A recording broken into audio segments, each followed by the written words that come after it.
Tim Onlu goes over a tenth of a second fast.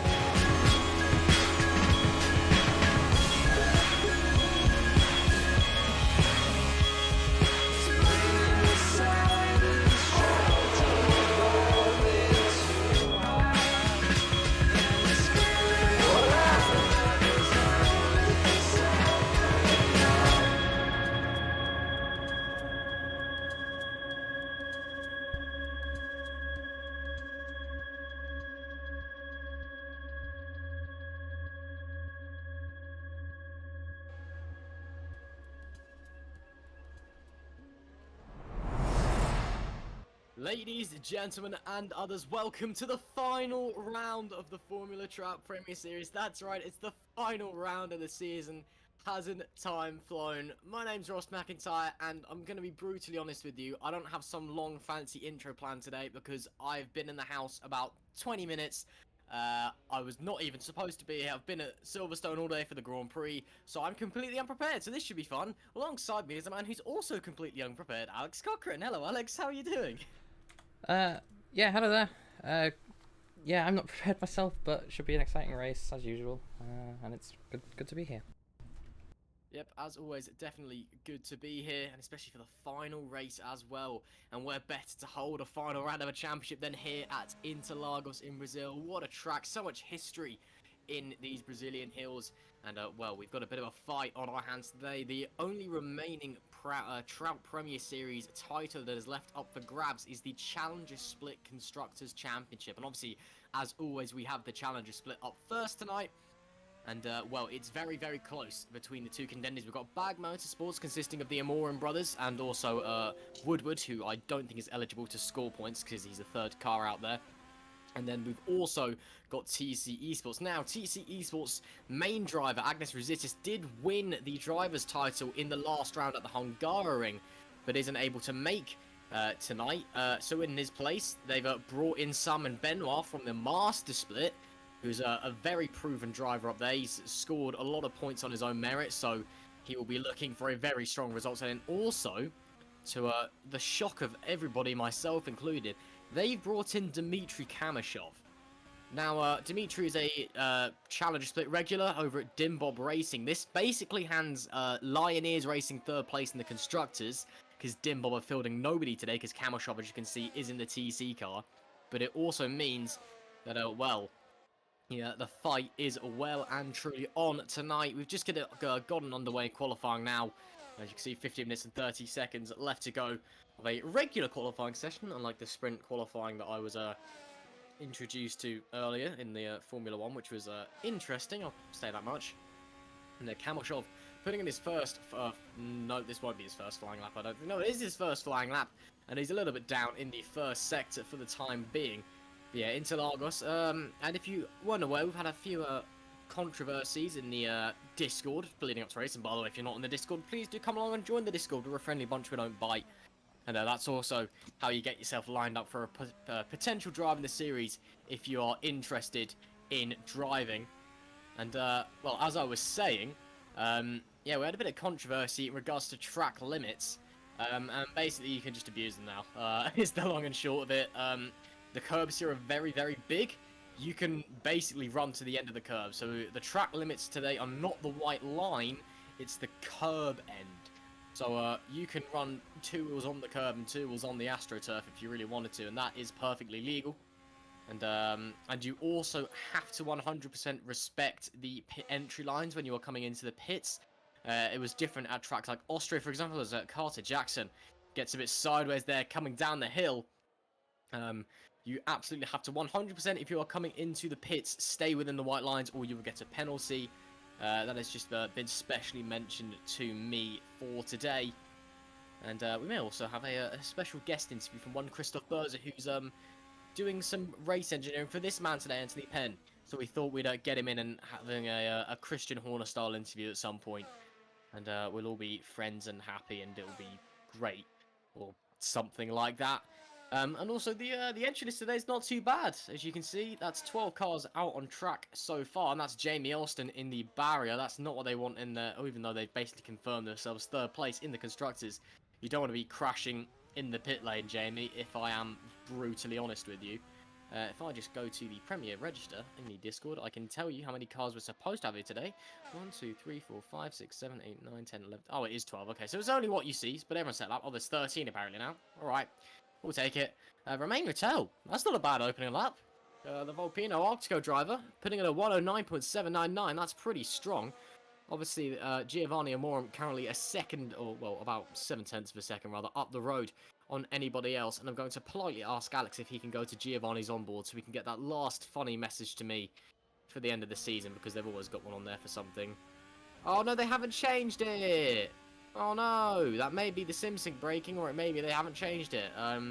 Unfortunately. But yeah, so I guess the Amorum brothers got fed up of telling me funny jokes and instead hate me now, which is loud. And there you can see some real extension of track limits. That is a bit illegal because that was well over the curbs. But yeah, and oh yeah, this is the JGP Grand Prix as well. If you didn't notice, Yinger GP decided to sponsor this race. Yeah, they're obviously Maxi Yinger will be appearing later. He's changed his mind. He wants to. As that's Jamie Austin spinning on the way into the pit lane now instead of out of it. Maxi Yinger decided to make one more appearance. He will be showing up later in the Master Split before he goes on his well-deserved break until at least the middle of next year from Formula Trout. Obviously, he is now a 4-time Trout champion, 3-time Premier Series champion. The most wins and championships in Formula Trout history. And he's chosen to sponsor it. And he was actually telling me earlier about their top secret driver lineup for next season, which I'm not allowed to reveal to you, obviously, for secrecy reasons, but I can tell you that it is looking very, very tasty indeed. So yeah, anyone who's maybe got their eye on the driver market next season for the Master Split, yeah, watch out, because JGP are about to drop a bit of a bombshell, I think. Oh, and here's another returning driver as well. Max Stein returns after a few seasons absence for one last round. And Romain Rattel's just gone to provisional pole. Eh? Alright, Romain. Get in there, sunshine. Nice job. Yeah, it's all, Interlagos is a track that loves to shake things up. So, I suppose that's what we'll be getting today. Bit of shake-up. Obviously, lots of things have happened here, in terms of, you know, important races in history. There was the 2008 Brazilian Grand Prix, which I don't want to go on any further out, because you all know it's Anthony Penn goes to provisional pole. A great lap, 108.557. Very quick indeed. The lap times are a-tumbling. The lap pole record is a low 1 minute, I think it's a 1 minute 7.3, which was set by Lewis Hamilton in 2018 at the wheel of his Mercedes W09. I say with a question mark. I'm not good with chassis names. Apart from this one, of course, this is the Race Sim Studios Formula Hybrid 2020, based off of the 2020 Formula Hybrid regulations, and making its final appearance in the Formula Trout League tonight. And it's served us well, as that's Luca Mangini facing the wrong way in his Volpino Arctico car. But yeah, it'll be a shame to see the FH 2020 go, but it's also good news, because it means in the next season we get to see the brand new Formula Hybrid 2021, obviously based on the 2021 Formula 1 regulations. It's got a fancy new steering wheel. It's got all the regulation changes surrounding the floor. It's going to be absolutely great. Yeah. It's gonna be wonderful. And that's Anthony Penn diving into the pits there. And staying in the pits. And that's Romain Rattel. Everyone's kind of coming in and leaving the pits at the same time. It's all a bit hectic. Anthony Penn, though, currently the man with provisional pole. And looking with a very tasty lap. And Romain Rattel trying to fight back, though, as is Giovanni Amorum, who is desperately fighting for this Constructors' Championship for Bag Motorsport. Obviously, the Constructors' Championship in the Formula Trout Challenger Split gains your team promotion to the Master Split. So whether it be TC Esports that wins the Constructors, whether it be Bag Motorsport winning the Constructors, whoever it is, get themselves a ride, or they get their team a ride even, in the Master Split. And as I say that, Amorum to the pole for the 108.441. Very nice lap. The track is evolving very, very quickly. The lap times are tumbling down with just under 9 minutes to go here. And that's Adam Woodward facing the wrong way. A lot of undulation here at Interlagos. Very easy to have a spin. Looks like it's going to be a race of attrition, to say the least. I mean, Alex, you're a driver in the Master Split. Is it a tricky circuit out there?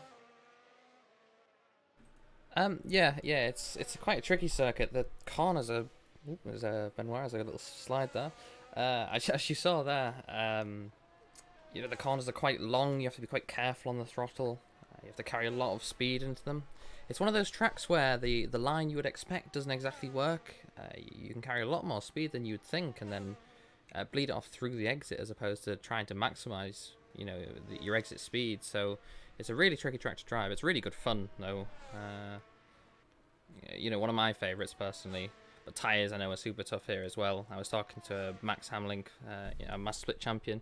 He was struggling on the tyres, struggling with the race setup, and he's, you know, like one of the benchmarks. So, yeah, super tough. Yeah, Hamlink is one of the best on the tyres in Formula Trout, so it will be interesting to see if he's struggling, how everybody else fares out there today. Potentially a two-stopper coming into play. You never know. We always love to shake things up here. And a two-stopper in the final round of the season would certainly be a shake-up. But yeah, as you said, very, very tough circuit. And that's Anthony Penn going ever so slightly faster in the first sector. These guys really hitting the limit of what they can achieve. And that was right on the edge. I'm not actually too sure whether that was track limits or not. I think it was okay. Just. Oh, and that is not okay because that's spinning and that's into the barrier. It's not ideal. Obviously, luckily this is a sim, so your car isn't crunched into a million pieces and that's your session over. You can sort of limp your way back and get it repaired. See, I saw a few big accidents earlier today in the F2. And yeah, those things are going to be a longer repair job, but that will literally be a pull into the pits, hit the escape key, press drive, and away you go. Such is the beauty of Assetto Corsa Racing. Max Stein coming into the pits there. Kamashov in his new TC Esports colours, seemingly struggling a bit out there. A few of the drivers you'd expect to see up the front of the grid, just not quite with it today, it would seem. You know, this is a guy you'd definitely expect to be up there. Obviously, Agnes Rositis has not able to make this event, unfortunately for him. But he's won the championship in the last round, so I doubt he really cares that much. But, yeah. So Kamashov maybe struggling a bit. So that's a game on to Bag Motorsports. But Bag Motorsports currently only with one driver in the top 10. Bruno Morum is in P11. And then Freddie Woodward, who is... Adam Woodward even, apologies. Don't know where I got Freddie from. Adam Woodward, who's P13, I believe is not eligible for points as he is a third car out on the track. So there you have it. Coming up to 5 minutes remaining here at the Autodromo dos Carlos Pace. Jose Carlos Pace, that's the one. Obviously named after a Brazilian Formula 1 driver who had 6 podiums and 1 win across his career and was unfortunately and rather tragically killed in a plane accident at just age 32. And the circuit was named after him there and then. Obviously Formula 1 first came to this place back in 1970. The lap record's about a 1 minute 10 something, set by Lewis Hamilton, probably. They usually are. That's Amorim crossing the line, and wow, great lap from Amorim. 3/10 up on his own personal best. So 108.136, almost into the 107s. I'd be surprised with the way the track's evolving if we didn't slip into the 107s by the end of this qualifying session. That's Anthony Penn off the road again. That rhymes. Oh, I'm a poet and I don't even know it, I'm telling you. And that's Jamie Elston. In the Lioness racing car, just chugging around as you do. I just want to... That's just something we've got on the screen here. I just want to bring contention. As you can probably see, it's quite a short lap here, so the traffic and quality looks like a real big problem. As Elston was just held up there by another car.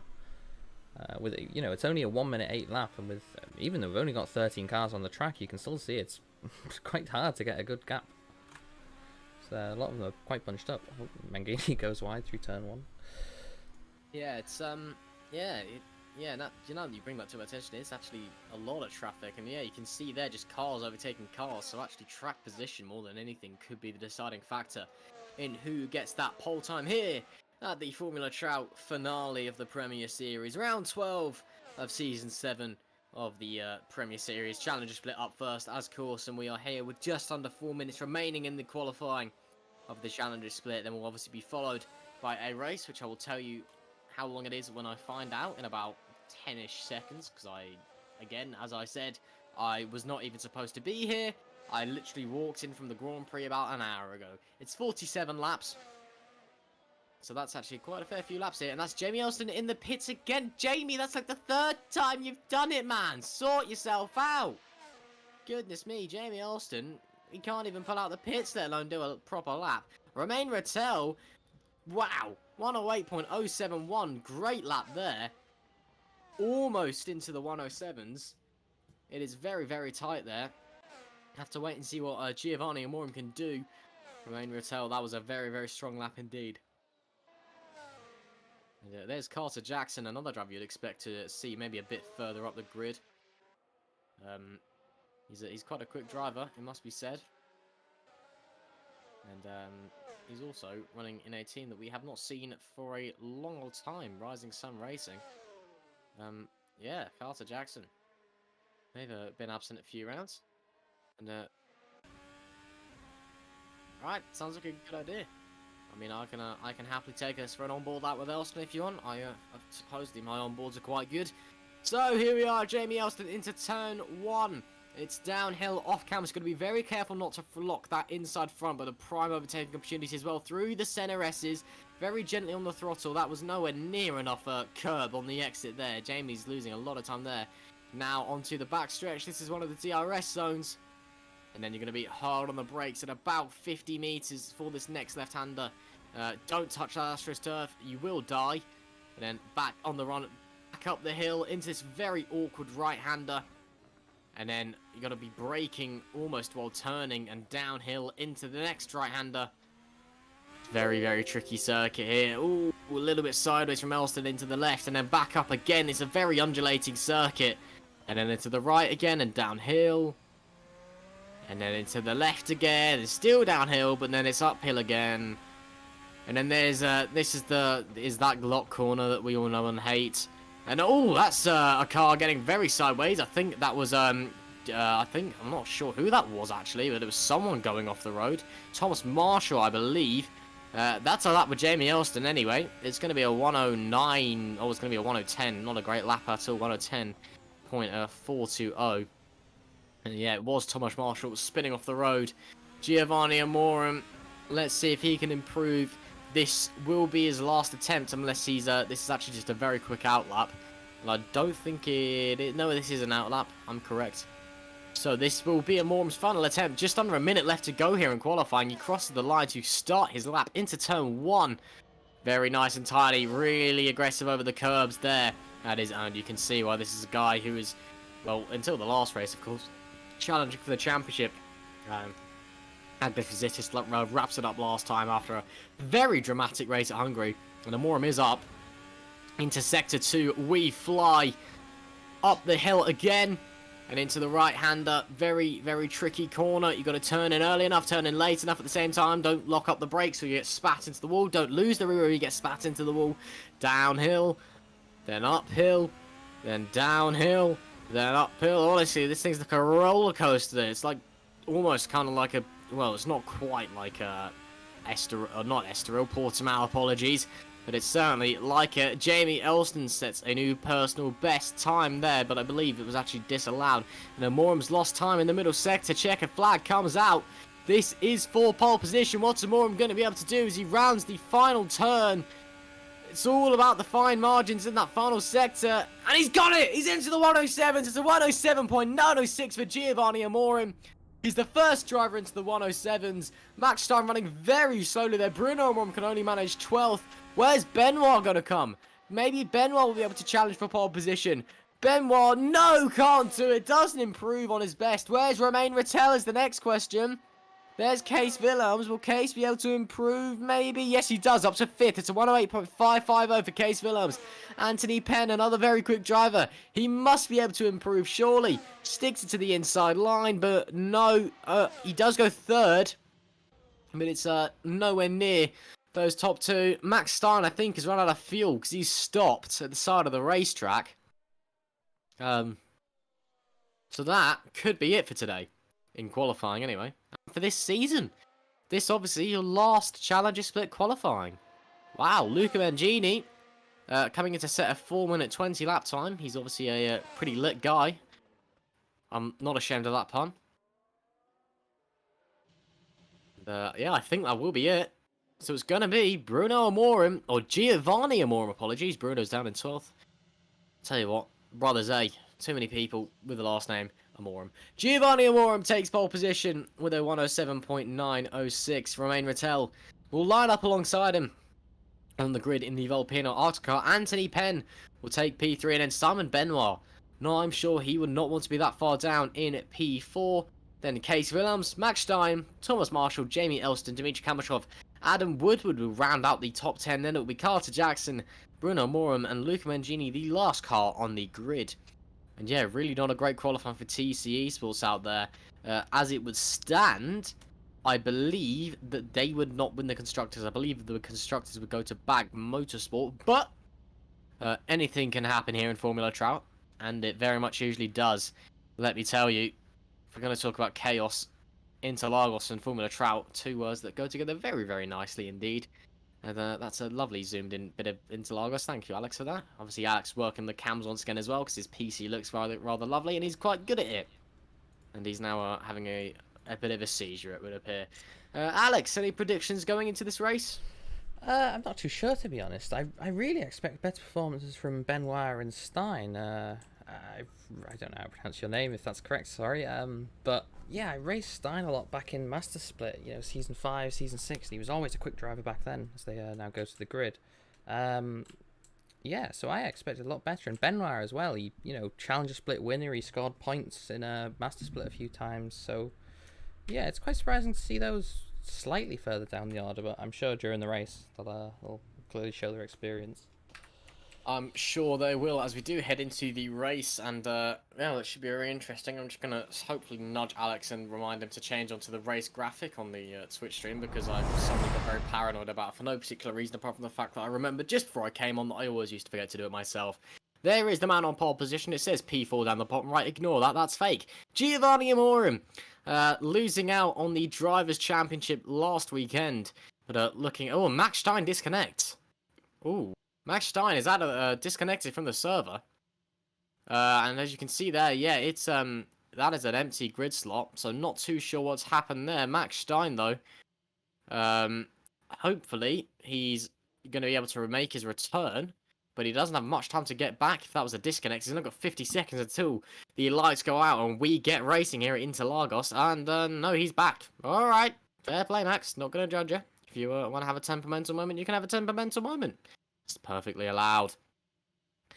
Yeah, Giovanni Amorim, though, has a chance. Well, he may have cruelly missed out on the Constructors' Championship.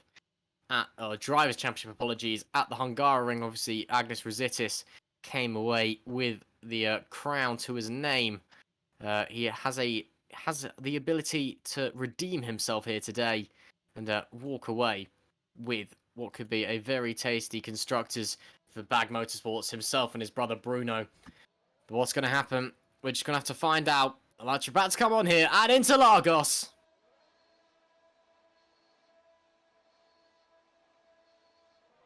The lights are on. We're underway here in Sao Paulo. Very nice start for Giovanni Amorim. He's going to have to cut across Rattel into turn one on the defensive. Oh, I think there might have been contact there between Rattel and Penn. Maybe no. Penn going to sweep round the outside. Try to anyway. And it's going to be Amorim leading the way after turn one. Looks like they're all going to be pretty clean through the first corner. Adam Woodward may have gone round though, but it is Giovanni Amorim that leads Penn Rattel. Oh no, Benoit and Willems, sorry, side by side. Willems challenging Benoit for P4. The Alliance racing driver desperate to try and get to positions. He is also fighting for P3 in the Constructors, although they have no opponents today. Anthony Penn, he does get P2. So Penn slides up into second position. Rattel loses out on the first lap. And Morum trying to bolt as quickly away as he possibly can. There's Max Stein in P6, who's just held position for the time being. And as we head into the very tight and twisty middle sector, very hard to overtake here. Looks like it is going to be Amorim who leads this race on lap 1. Penn will be second unless he's got a very good slipstream. Obviously, DRS is very potent here, to say the least. Even with the Assetto Corsa's dodgy slipstream physics. There's Thomas Marshall and Jamie Elston having a bit of a tiff. I think Elston may have slid past him on the outside of the last corner. And there's Dmitry Kamashov having a look down the inside. 3 wide into turn 1. This surely can't work. Somehow it almost does. And looks like Elston's going to lose out the most here. 2 positions.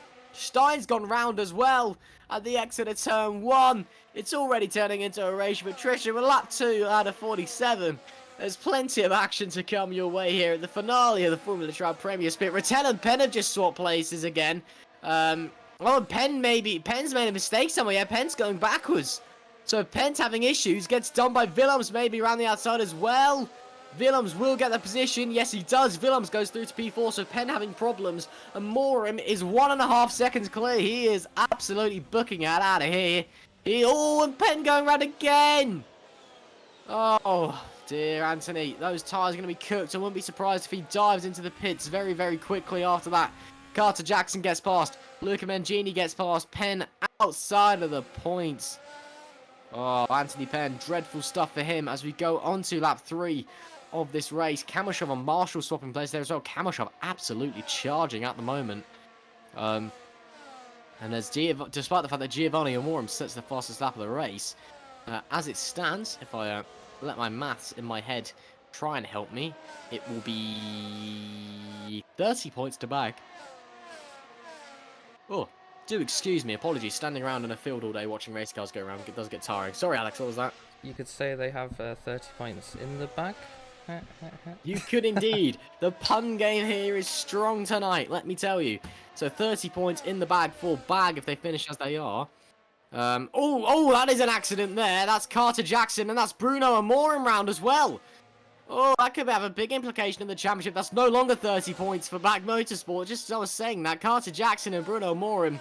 Oh, that's a huge accident. Obviously, we can't get a replay of that, but I'm sure that wasn't pretty at all. Yeah, problems for both of those guys. So now it's only 26 points for Bag Motorsports, and as it stands, it will be 18, 19, 20... Yeah, it will be TC taking the Constructors if they finish as they are. Which would be a disaster for Bag Motorsports, who've led the Constructors' Championship for so long.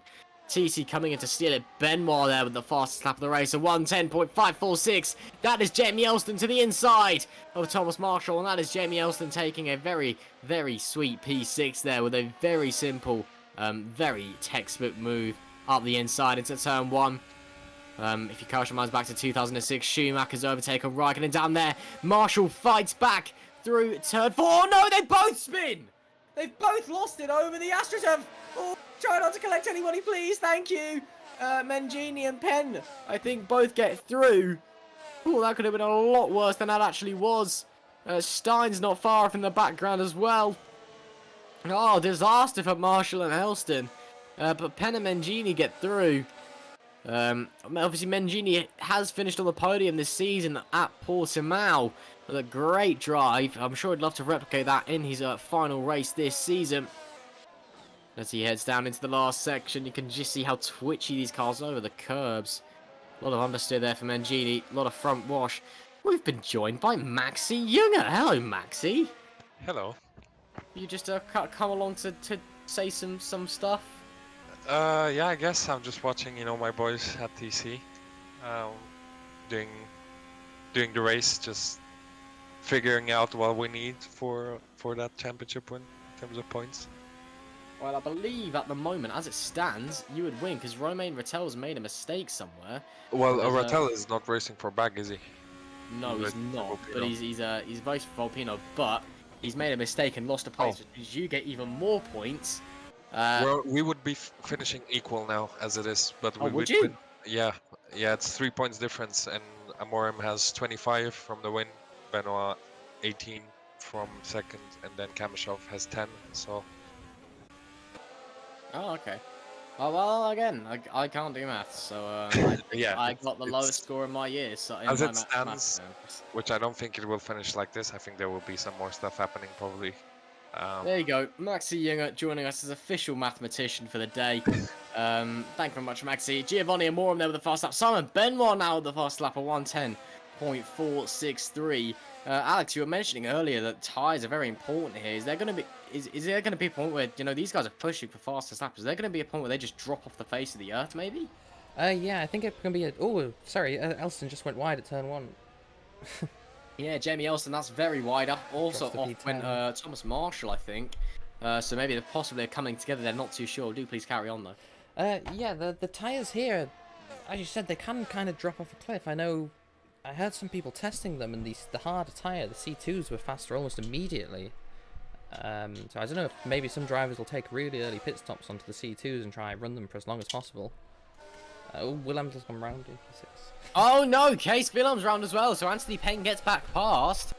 Manages to get going in P6 again. Case Willems, another spin for him. He was leading the way at the Hungaroring, and then a spin put him out of contention. So yeah, that's another place for Kamashov there. So Maxi, you're my maths man. Are you now TC now winning the constructors? Yeah, well, we were winning on equal points as well, but now it's 2 points extra. Okay, so you were winning on equal points, I guess, due to countback. Now it is actually TC. Anthony Penn there with the fastest lap of the race, a 1:10.034. I think this is actually already smashing the lap record. Stein to the outside of Elston. Stein with a great move around the outside of Elston. That was lovely from Max Stein. Willems, Marshall both into the pits as well. And Marshall's actually binned it on the entry. He's David Coultharded it, except less majestically and with less chin. But yeah, but round he goes, and he's actually DNF'd. So Marshall, our first retirement from the day. Shame for him in the last race of the season as well. But sometimes, you know, it's not meant to be, and it's not meant to be for him today. Max Stein, though, pretty good race for him so far. Of the 7 laps we've had so far, he's been impressing on every single one of them with a great move on Elston on that last one. As we continue round. And yeah, it's pretty strong stuff from Max Stein. Obviously, Alex was saying earlier that he's a driver who was in the Masters Split for a while, a few seasons back before disappearing off the face of the earth. But he's reappeared now here in the Challenger Split. Well, we all know where the best racing really happens. We all love the Challenger Split more. That's Anthony Penn, first driver into the 109s, a 109.933. And I do want to double check that, but I do believe that is a lap record. Let me just whack open the Wikipedia page. Again, I'm very sorry, I'm not prepared for this. It is a lap record. The current race lap record is a 1:10.540 by Valtteri Bottas. These guys are smashing that. So yeah, there you are. These guys are faster than Valtteri Bottas, although it doesn't seem to take much to do that nowadays anyway. And there you can see the tyre strategy so far on the left. Everybody's on roughly the same sort of strategy on the C3s. A few drivers on the C4s. The softer compound. This is Romain Rattel, one of said drivers. Yeah, Volpino guys clearly running a similar pit stop strategy. And Rattel trying to probably go as long as he can on those softs. I'm not sure how well he'll be able to manage them. He's on board with Anthony Penn, trying to chase down Kamashov for P4. Penn possessing a lot of pace at the moment. Try saying that without mincing your words, eh? Into turn 1 we go. Kamashov, very, very smooth, as always, from him. As it stands, he will be 4th, I think, in the Drivers' Championship. Again, not prepared, sorry. But yeah, it's Kamashov may have to go on the defensive here. He's losing time to Rattel in front, who's putting in a phenomenal performance, to be fair, so far. And Penn's just gaining and gaining and gaining in the rear. Now, if he was smart, he might try and let Penn through and see if he can follow him. See if he can gain some ground with Penn and then maybe get some higher positions. But I'm not sure he's quite got that pace. And I mean, Liam Lawson was doing the exact opposite of that earlier and corking the entire field up. And if a professional racing driver isn't smart enough to do that, then no offense to Dmitry Kamashov. But yeah, I'll stop digging my hole. Maxi has left us. Thank you, Maxi, for the momentary accompaniment. It's nice to hear your voice, as always. On to lap 10 we go for these guys. Personal best there for Dmitry Kamashov as well, I believe that was. Or the message I just got this on screen. That's Jamie Elston round in the middle portion of the lap. Well, actually, no, that's coming into the final corner. Okay, very weird incident there for Jamie Elston. Ayrton Senna, that's where he span in his final Brazilian Grand Prix back in 1994. Just lost the rear end, too much speed into the corner. Bruno Morum looking to take the perfect amount of speed into the corner, though, as he duels with the recently spun Elston and is able to hold it around the outside. Lovely move from Bruno Morum, who's on a set of the C2s. And as they head down the back stretch, apologies, I am yawning like an absolute madman. I have been standing around all day. I'm so sorry. But I didn't want to give up on you guys. Why would I miss the finale of the Trout Prix Series A? Elston trying to fight back to the outside.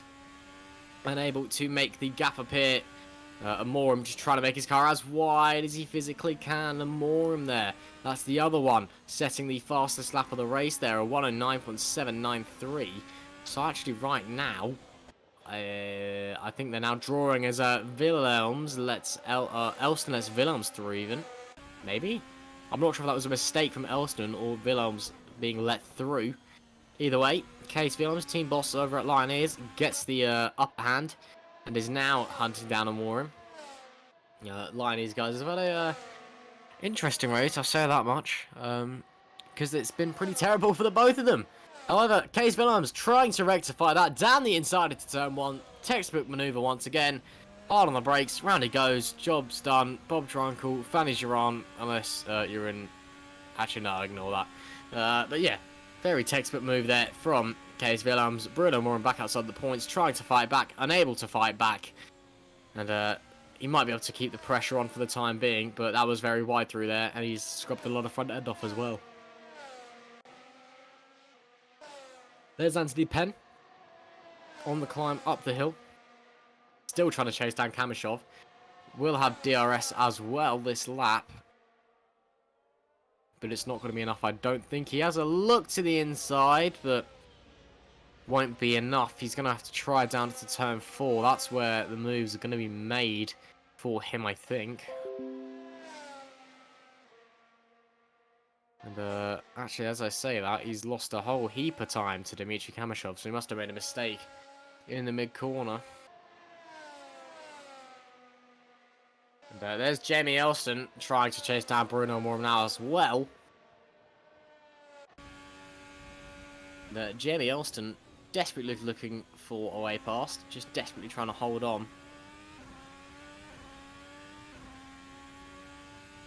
As he heads down now into the run onto turn 4.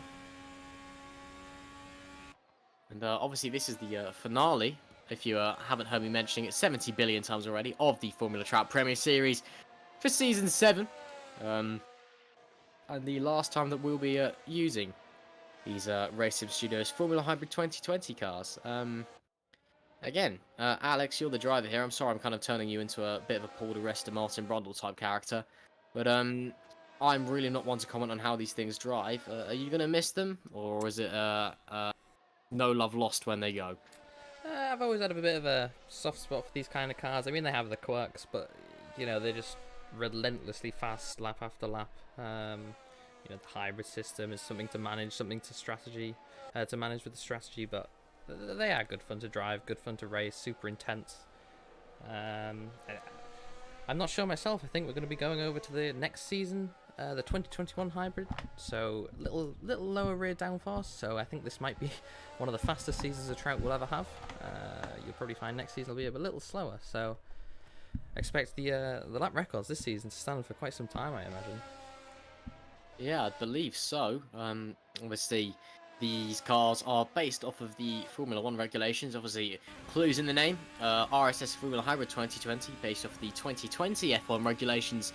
The new car which we'll be moving to in Season 8 is the RSS Hybrid 2021, which is based off of the 2021 regulations. Wow, funny how numbers work, isn't it? Obviously, the new rules introduced into F1 this year do apply to the RSS cars, so there's much simplified floors. There's also some differences to the brake winglets. That was a big sideways moment there for Jamie Elston. So a little bit less downforce, a little bit tougher on the brakes as well to get under control and to keep cool. But I'm sure that our drivers will have no issue with that whatsoever. But yeah, the main problem is the lack of rear downforce in comparison to these things. The floors have been massively simplified in comparison at the rear of the car. I know for one, Toby Sanford is struggling to kind of get to grips with it. He's a big fan of this car, and I think he's just not quite figured out how to set the new car up yet. I don't think. Just not quite there, not quite sticking, not quite how we'd like it to drive through the corners. But that's fine, Toby. You got plenty of time, mate. And if all else fails, Vermin setup, baby. That's the usual running of things here in Formula Trout, isn't it? Benoit still in P2 and still 2 seconds off of Giovanni and Moore in P1 at the moment. Driving pretty solidly, but he doesn't really need to do anything else, does he? He's driving well. Doesn't need to push, doesn't need to defend from anyone. He actually did close about half a second on Moore through there. I think Moore made a slight mistake through turn 3. That's Kamashov and Rattel getting side by side. That's Kamashov going through. And that is TC Esports staking a hand in the Constructors' Championship. Because as it stands, they will now be taking that win by a long way. So more drama there. And Amorim looks like it could be robbed once again of a solid take from the weekend. On board with the man who was just overtaken, no longer on board with the man who was just overtaken, on board with someone else. Here's Anthony Penn, who's on the back of these guys, probably hoping they can fight, maybe take one another out. That is a viable strategy, of course, in racing. If anybody didn't know that, many a times have I heard people praying for someone just to crash into somebody else and you can get 2 free positions. It's very, very simple simple logic. Obviously, we don't intend anyone to get hurt, and in sim racing, no one usually does get hurt, which is a relief. In real life, it's a bit different, but, you know, I think the usual quote is, we need X person to foff Y person, is the one that I'm most accustomed to hearing. Don't know about you lot, but, you know, different for everyone. But yeah, Penn probably hoping that Rattel F's off Kamashov, if you catch my drift. But as I say that, Kamashov is getting done again by Penn, or Rattel even. And I think those soft tyres, or those C4s even, apologies, have reached the end of their life, because Rattel is dropping and dropping and dropping down the order.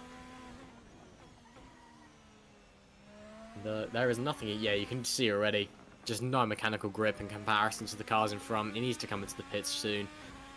We are 1 lap away from lap 17, which would obviously place us with 30 laps to go. There's the man in the lead of the race, Giovanni Amorim, who can go go for quite a while yet, because he's on those medium yellow walled C3 tyres. As Benoit 109.688, fastest lap of the race there. C3 is getting faster and faster, it seems. Benoit though is now in DRS range. Penn comes into the pits. Let's see what tyres he will venture onto. I'm gonna take a gamble and go C2s. Oh, drum roll, please. He's had to reverse into the pit box, actually. And I'm so good, aren't I? Onto the C2s goes Anthony Penn. And he will come out about P7, I think. Yep, Mangini just squeezing ahead. Penn will be P7. Mangini up to P6, but he's yet to box. And Benoit now well within DRS range of Kamashov. He's really closing in fast. Up the hill they climb. You will get DRS down here, but obviously it's not a particularly long circuit here at Interlagos. So the DRS range is perhaps not as... They are very effective, but not as effective as they could be if the straights were longer. It's not exactly Monza. It's more of a Monaco that actually flows and is fun to drive and encourages good racing, I suppose. More, and that gap fluctuates between half a second and 0.8 of a second.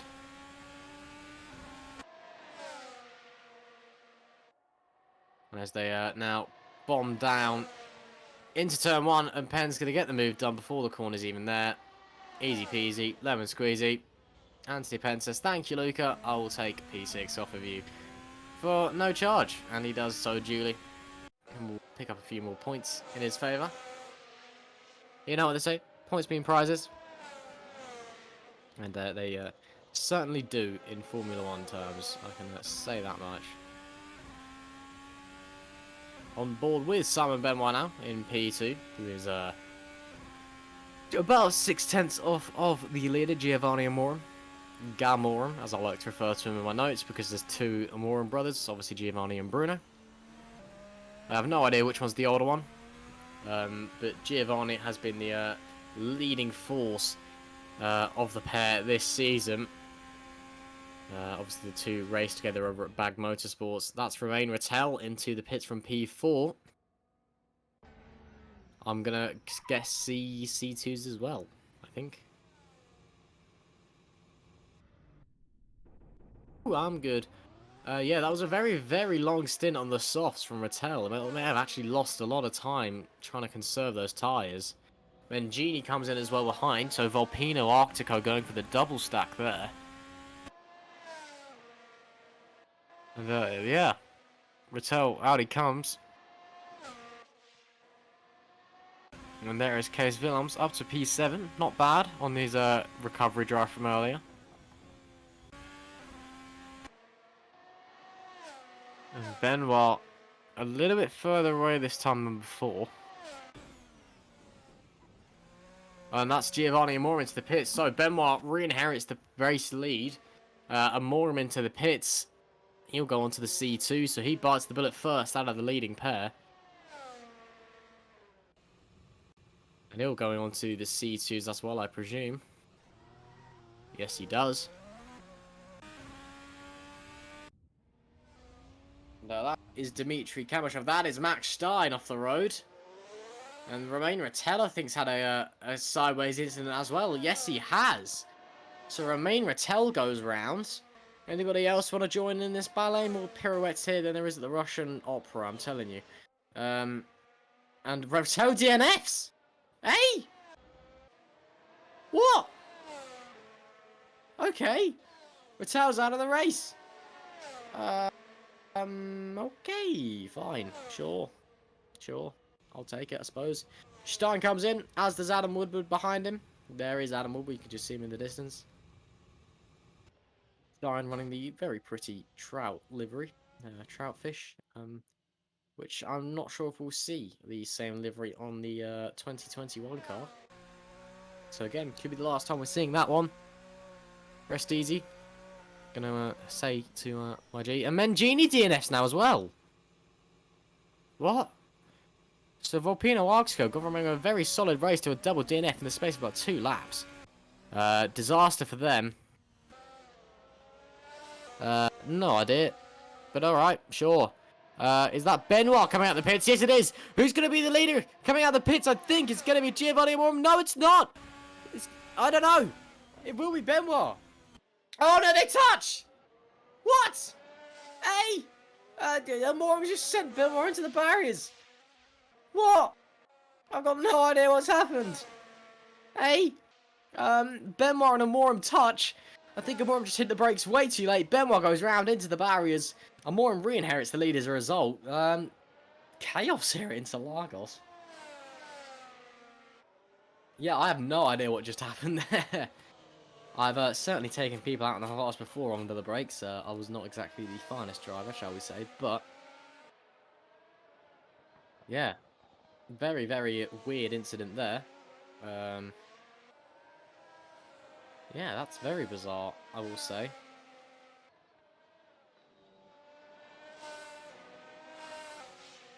And, well, as we carry on lapping around here at Interlagos.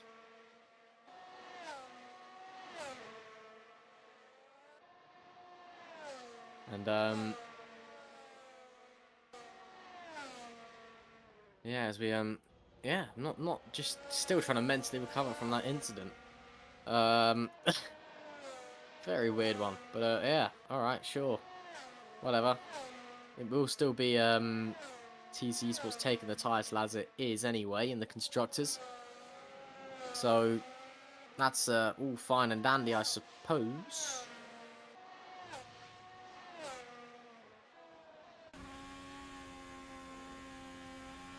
And on board with Kamashov now. As we head through the very twisty and winding middle sector.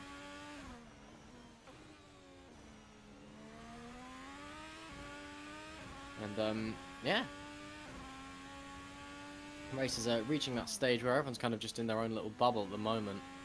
I mean, unfortunately, I don't have any Interlagos facts to pull out because, yeah, I didn't prepare. I mean, I could read you the Wikipedia article if you want to. I mean, that's always an option. Probably not the most professional thing to do, though. Kamashov, though, currently P4, obviously making the jump over to TC Esports for this one race. Dimbob deciding that they can afford to let him go.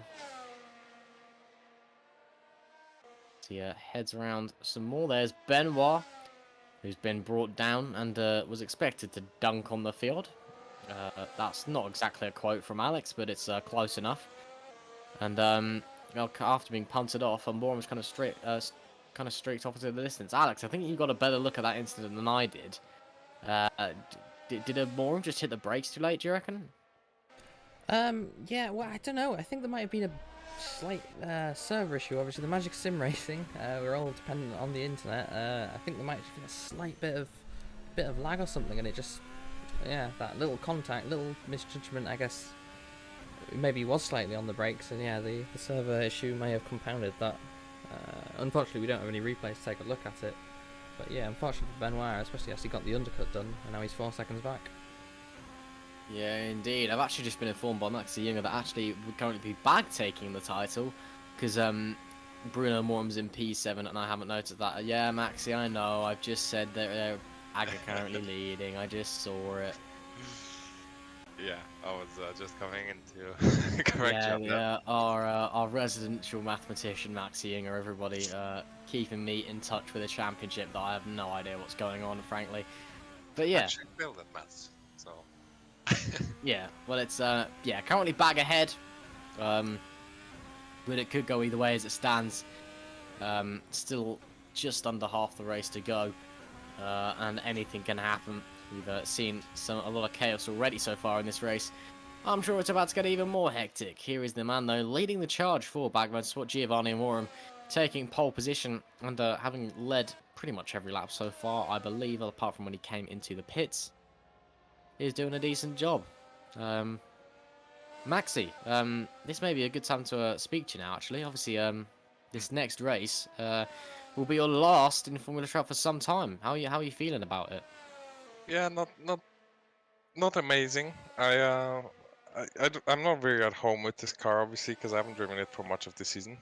But I'm gonna have fun. You know, it's not about where I finish. I just want to have some fun racing and yeah, get my racing in before I can't anymore for a while. Yeah, of course. And obviously you will be missed on the grid. But obviously Younger GP will still live on in your name, and I have so far not revealed the driver lineup, so you're safe in that regard. Don't worry. I was very shrewd in my hinting. So yeah, yeah. I mean, do you want to end on a win? Is that kind of your goal, or would you just kind of end with some fun? What would you rather have? Win, fun, both? You know, whatever. Well, winning is very fun, so I take that probably, but I don't think I'll be challenging for that tonight. I'm quite off the pace in that regard, so we'll see. Maybe if I get lucky and like 5 people ahead of me, we'll again in that regard, out. Mark Webber been off the pace, but for like 3 seasons by the time he got his final race, and he still came home second. So you know anything is possible, frankly. Yeah, we'll see how it goes. But yeah, I'm just looking to have some fun. I've done some practice for it, so I'm not completely unprepared, but yeah, definitely not challenging for pole position or anything like that. Yeah, that's fair enough. Yeah, well, obviously good luck for it, Maxi. I'm sure we'll speak to you after the race. And thanks for being a residential mathematician. Yeah, cheers, man. Thank you. It's alright. Yeah, and you can hang or leave or whatever, I don't mind. Just do whatever you want. Me and Alex don't mind. Yeah, do whatever. Dmitry Kamashov currently in P4 as it stands. He's been vibing in P4 for the majority of this race so far. Simon Benoit currently vibing in P2. He's been vibing in P2 for the majority of this race so far. Starting to regain on Giovanni Morum after that incident earlier. As we have 20 laps remaining now into Interlagos. And Case Willems P5 as well, with Jamie Elston in 8th, so that's good for their championship hopes. I mean, they've already basically confirmed P3 anyway, to be fair, but you know, may as well get it in the bag. And as I say that, I think Elston's just gone round. Possibly, maybe, potentially. I don't know. Yeah. Sorry. No, go ahead, please. They Lioneers were still mathematically in the fight for first going into the race, but obviously they're 30 points down, so for them to win, something dramatic would need to happen with both TC and Bags. Yeah, I mean, obviously I speak with KS a lot, and I mean, I'm sure he'd love to take the constructors title if somehow, but his goal has always been third this year, so I'm sure he'll be delighted with how the season's going to end for him. And here is a man who will be delighted as well as it stands, because he's securing himself and his brother promotion to the Master Split. Giovanni Amorim, the Brazilian driver, had his home race, currently doing a stellar job up the front. And Dmitry Kamashov, meanwhile, desperately trying to fight his way past Penn, and unable to do so. That being said, he's going to poke a nose, maybe no. It's a very close... Oh, no, it's not a close fight. I thought that was Case Wilhelms behind them, but it's Jamie Elston. Oh, gods of lapping, why did you let me down so? But yeah, these guys are pretty close, to be fair. I'll give them that. And Kamashov will be pretty desperate to get past Penn. Obviously, for that Constructors title points, he's been drafted into TC Esports just for this race. Just so they can kind of win the title. Obviously, their regular driver, Agnes Rositis, clinching the Constructors crown last time, or driver's crown even, apologies, last time out at Hungaroring. And then he's not here today because he couldn't make it, which is fair enough. But then also a load of people missed out on the Hungaroring because they wanted to watch football. And then England lost in the final anyway. Hardy, hardy, ha. Let's all point and laugh. I don't like England football. Moving onwards, before I dissolve into some weird football rant about how England are bad or something. Back on board with Dmitry Kamashov, going for a very sideways moment into the right-hander there. Great save from Dmitry, the Russian driver, doing a good job with the car control there. And yeah, as it stands, Amorim about 4 seconds clear of the pack. And it's all just kind of about who makes mistakes, really, at this point. That was an do you want to say something? Or just, yeah, I just did some more maths. And I've noticed that if Kamashov passes Penn because of Benoit having the fastest lap, TC does regain the win, and we would finish equal on points, I think, if I'm not wrong. I could be wrong. So it's close, is what we're saying. There's an overtake in it. Very, very close. There's an overtake in it, yeah.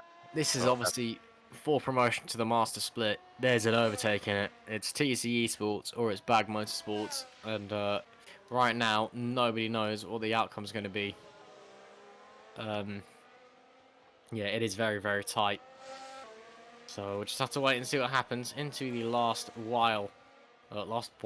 segment of this race. Apologies, my brain has gone to mush after today. Carter Jackson's had a good comeback so far. He's span out early on, but he's P6 currently. Yeah, Rising Sun Racing driver doing all right for himself. And yeah, not bad from Carter Jackson. He's a driver who we've sporadically seen this season. He's been reasonably impressive, but nothing to get your hopes up over. But hopefully he can get some momentum behind him here and then work only the very brief off-season. It's a lot shorter than it usually is, into the next season. And then get going again and get some very strong results. I'm sure he would love that. And yeah, that would be fantastic for him, I'm sure. And now we're following around Max Stein, who's just kind of vibing, and that's Jamie Elston into the box. And coming out on a set of soft tires. Okay, Jamie. Well, they might take him to the end. You know, we saw Rattel doing those 17 laps on the soft, so maybe that is true. That is true. I mean, maybe Jamie just felt like, you know, it wasn't working on those C2s. There's no point. So maybe he's going to try go fastest lap as well. That's a possibility. Fair enough for Jamie Elston. Actually, pointed. Yeah, because if Jamie Elston took the fastest lap, and then if Kamashov overtakes Penn, then Bags still win the constructors. Yes, I I think that'd be the case. So it's, So it's the- really the fastest lap point is actually really important now. It is. It is. Bruno Amorim and Giovanni are currently thinking that Jamie Elston is Christ himself. He's come again in the form of a Lyonese racing driver. He died, went to heaven, came back for 3 days, then died, and now is back in Assetto Corsa. It's Jamie Elston. Jamie Jesus Elston. That's a new nickname for the board, isn't it? But yeah, that could be interesting. If he does nick the fastest lap point, it's all up in the air again. We frankly just do not know what is going to happen here. Ooh. And that is, as I say that, he has just run very, very wide. So, you know, anything's possible. And that's Alex's lovely camera car, which is looking very pretty in the pits. Giovanni Amorim, okie dokie, 108.682. That's the new fastest lap of the race. Giovanni strikes back. Okay. Right. That's that really does change things. Yeah. Wow. Okay. So Giovanni Amorim also putting a finger in the fastest lap pie. Again, that's just boosting Bag Motorsports constructors' hopes. I mean, Alex, those are some worn tires as well. Is this a track where the track evolution kind of outweighs the tire deck, or is it just Giovanni's just putting a lap out of nowhere? Well, I've heard the C2s are quite good race tyres, so he's clearly showing it, saying fastest lap by quite a big margin there. I guess if you can save the battery, just charge it for that one lap, and you can get a really good lap as he just did. So, yeah, I'm not too sure myself. Yeah, the C2s we've tested it. They last quite a long while. So as soon as the fuel drops, I think the fuel burns off. I think they just keep going quicker with the lap times, and as well, he's much quicker compared to the rest of the guys. So he might have just kept some pace in, and now that someone else is on C4s, he just wanted to reclaim the fastest lap, maybe. Yeah, potentially. Who really knows? We can't see inside the minds of the drivers, and they're not listening to us anyway and can respond because they're driving. Dmitry Kamashov trying on Penn, gonna get past Penn, maybe maybe possibly, I don't know. Yeah, that's very close between the pair of them there, and it looks like it's not gonna pay off for Kamashov for the time being, but that was almost a crash between the pair of them as well when Penn cut back across. But it is Penn who maintains position for the time being as they head back up the track. And yeah, it's currently Amorim Benoit Penn, and it's currently Bag Motorsports lifting the constructors' crown and gaining themselves promotion to the Formula Trout Premier Series Master Split in the next season, which and I'd love to see the Amorim pair up in the Master Split. That would be pretty sweet. I think they've come a long way this season. They've really both improved. Giovanni especially is really improved it across this season. So it would be nice to see as we just continue to slide around.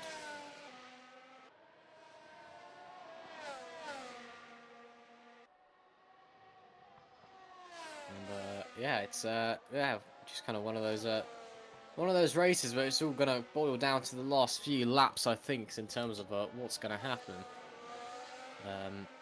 Obviously, Formula Trout.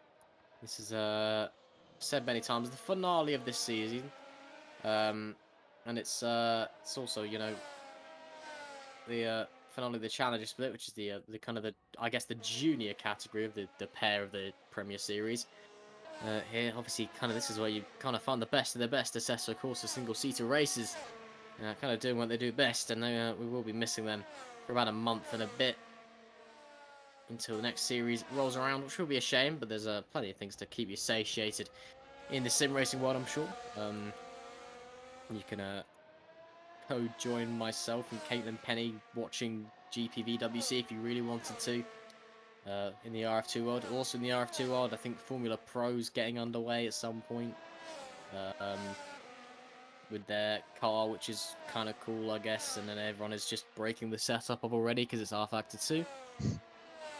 And apparently running no anti-roll bar on the rear is a thing, even though we also were informed that apparently Force India used to run with no anti-roll bar back in 2008 at some tracks, so anything's possible. Yeah, Adam Woodward putting in a very strong performance at the moment. He's not eligible for points today, I don't think.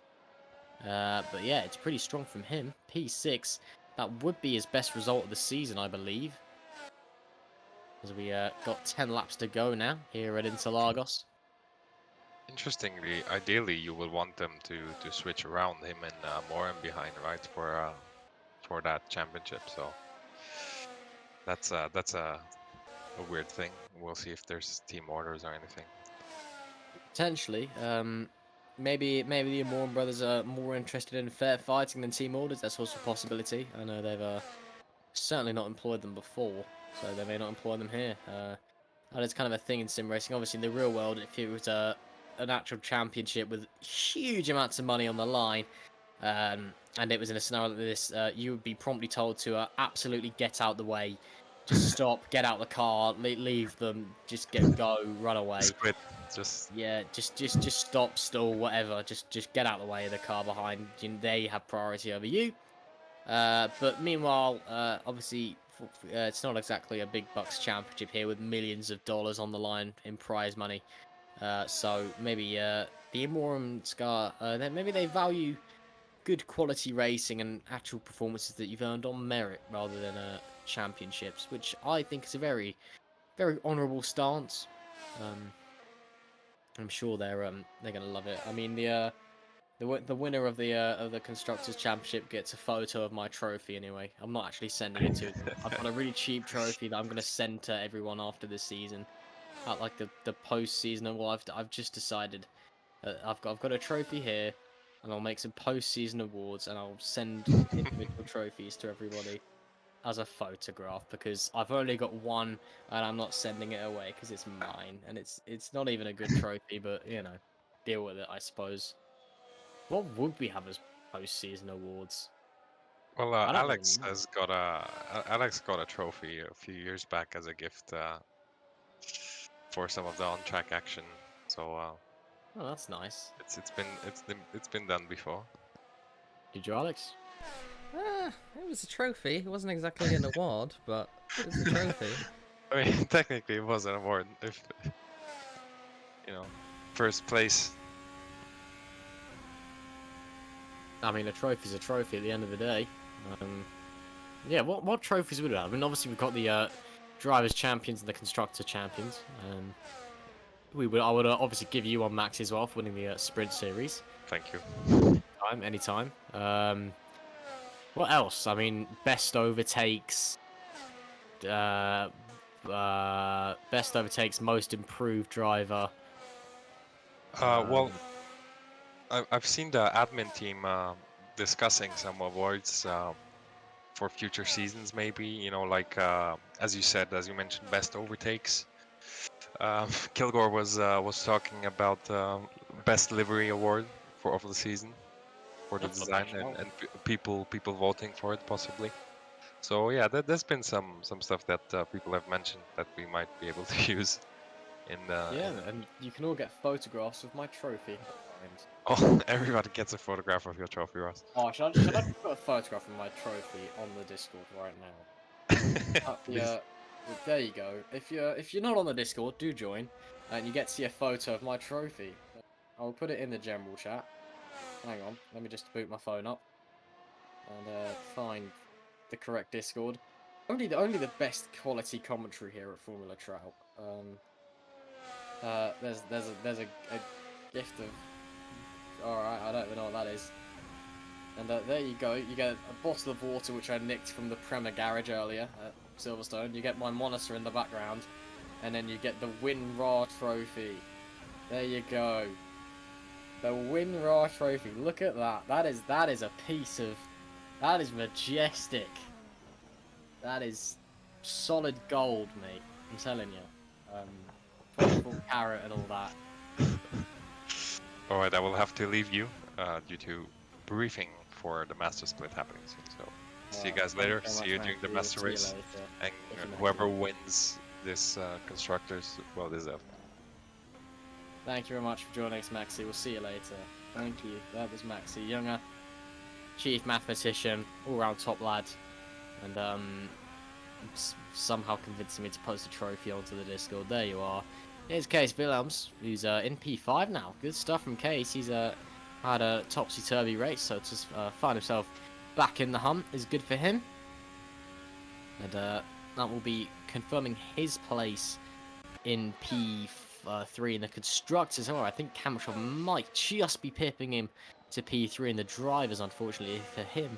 But Kamashov has been solid this race and has been very, very, very, very, very strong. So yeah, it's fair enough. 6 laps left to go. Well, more like 5, because Amorum's going to cross the line at some point in like the next 10-ish seconds, I'd say. I might actually time that in the back of my mind. Oh no, we're at the wrong bit of the track. Never mind. All right, it's about 10-ish seconds from now. But yeah, we will be entering with 5 laps to go-ish, roughly.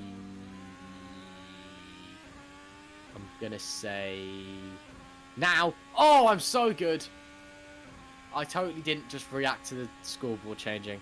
Yeah, on to 5 laps to go. Moore and Benoit, Penn, Kamashov, Willems is your top 5 at the moment. As it stands, oh, Penn's gone round. That's a massive implication for the championship. So Penn goes round. Kamashov gets by. However, because Moore has fastest lap of the race, Bag will still be champions, I think. So Benoit and Kamashov need to produce something out of the top draw here if they want TC to be the Constructors' champions here in the Challenger split. As it stands, it will be Bag Motorsports taking the Constructors and winning promotion to the Master Split. And that would mean so much to these two, the Amorim brothers, and Adam Woodward as well, of course, and at their home race here in Brazil. Apart from Adam Woodward, because he's American. But Giovanni and Bruno, apologies, who were almost set for a double podium, the first brother podium here in Formula Trout at Portimao, until Bruno span. And Giovanni, who got oh so close to the Drivers' Championship and had it cruelly taken from him by a very phenomenal Resistors, to be fair to him, and who could have won the Constructors at Suzuka, but a dreadful weekend for the team has brought it down to the final round of the championship. But as it stands, they will be Constructors' champions. Obviously going to touch wood that nothing happens. If Giovanni spins now, I'm just going to leave and never come back. Please don't spin, Giovanni. You would break my heart into a million different pieces. But yeah, as it stands, Benoit and Kamashov. Benoit either needs to catch and overtake Amora, or they need to hit a fastest lap of the race. I don't think that's going to happen in terms of the overtaking. Fastest lap is still a possibility, even this late into the race. Don't know. Then there's not enough time for a pit stop as well, I believe. So yeah, it's gonna be just gonna have to be save your energy and pray, I think. There is Benoit into the last few laps of this race now, and well, I think now is a time to reflect on the season that we've had here in the Challenger Split. It's been a season of tears and laughs and Alex bashing his keyboard and clearing his throat. And, oh, Woodward's out of the race! Hello, that's why Alex was bashing his keyboard and clearing his throat. I didn't even notice that. Woodward's out of the race, so Amorim gains a place. So Bruno Amorim gains another place, so now it really is in the hands of Bag Motorsports. I thought that Alex was having a seizure or something, but no, it's actually Woodward out of the race, so that's even more in the favour of Bag Motorsport. Wow, thanks for coughing and smashing your keyboard, Alex. I do appreciate it. Yeah, thanks for alerting me to that. Where was I? Yeah, season of tears and laughs and whatever. It's been really good. Obviously, my first season here at Formula Trout. It's been a blast. I'm going to be brutally honest. I'm so tired. I'm not going to stay on for the Master Split. I'm struggling to stay awake now. Not because of how boring the racing is. The racing is obviously fantastic just because I'm knackered. Spent all day marching around a field in like 30-degree heat. Obviously, going to pass on my thanks to Alex for streaming for me in the second half of the season, because your computer looks nicer than mine, you're better at it than I am. Thank you very much, Alex. It's and also for co-commentating as well. It's been a blast, mate. No problem. Glad to be here. And yeah, and obviously, thanks to all of you for tuning into the Challenger Split as well.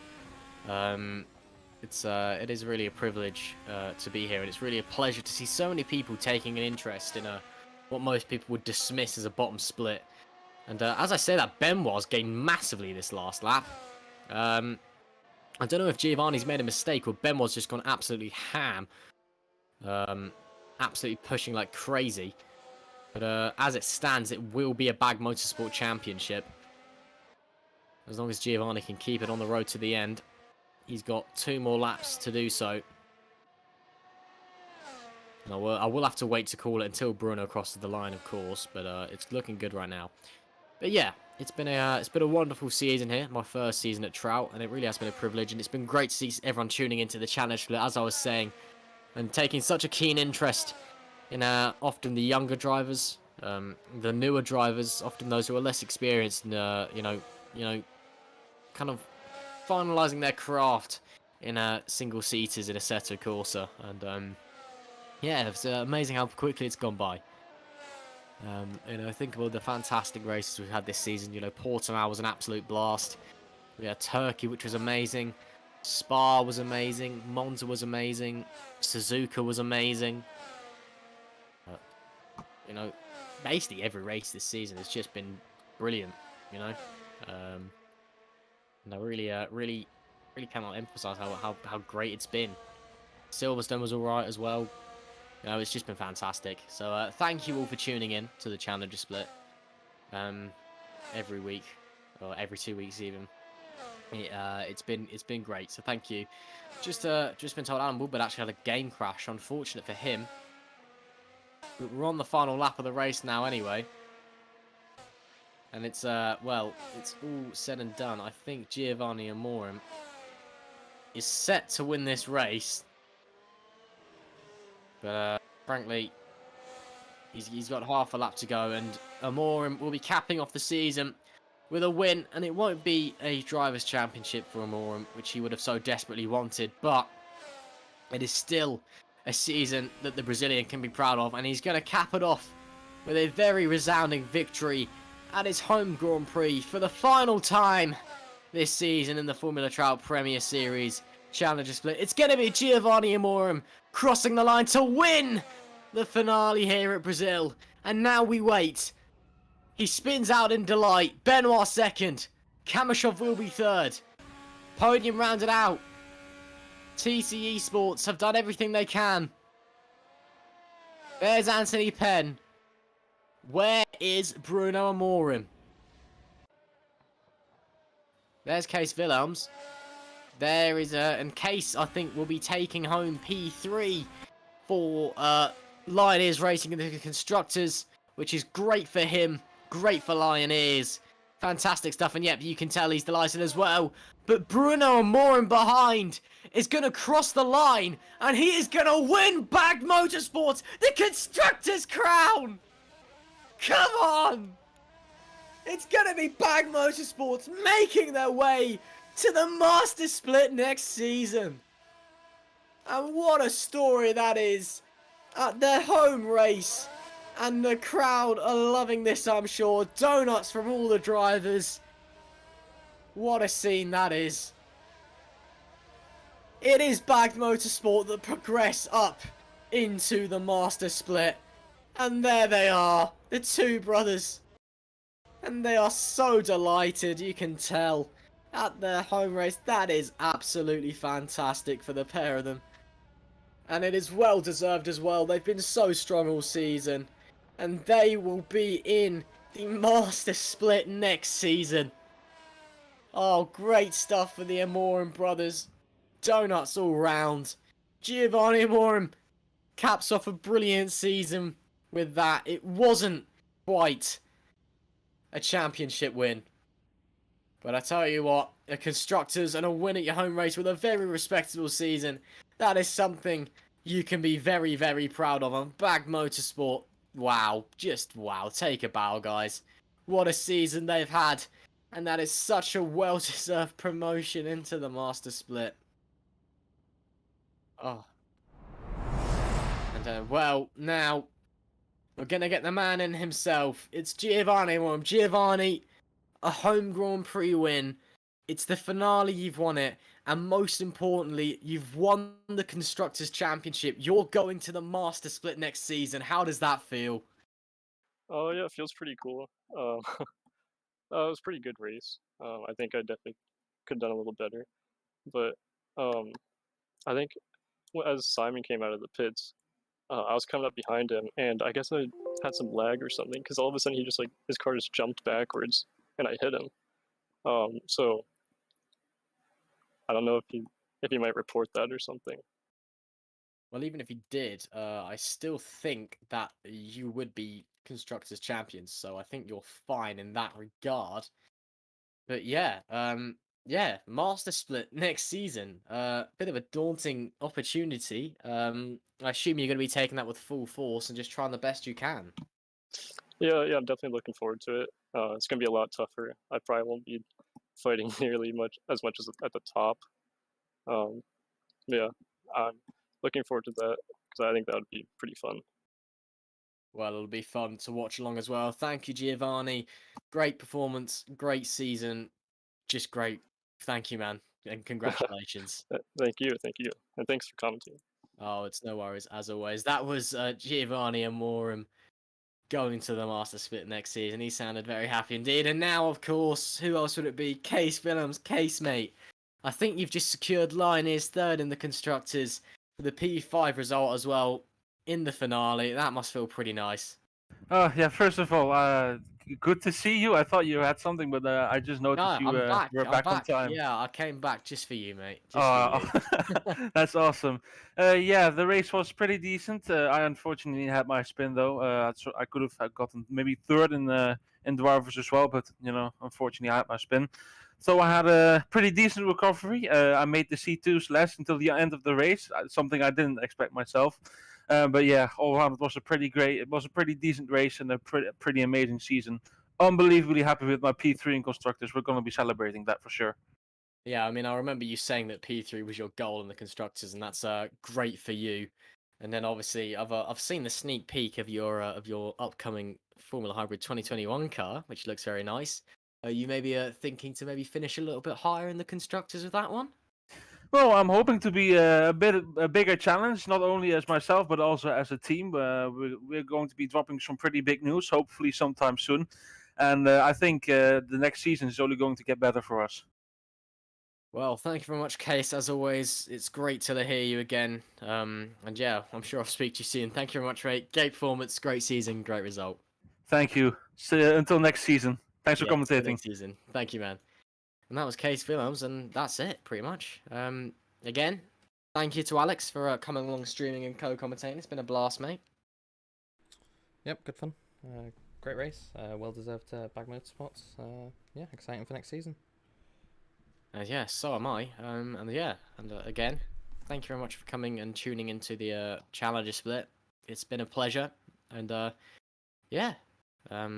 thanks for making my first season of Trout so enjoyable, everybody. It's been great.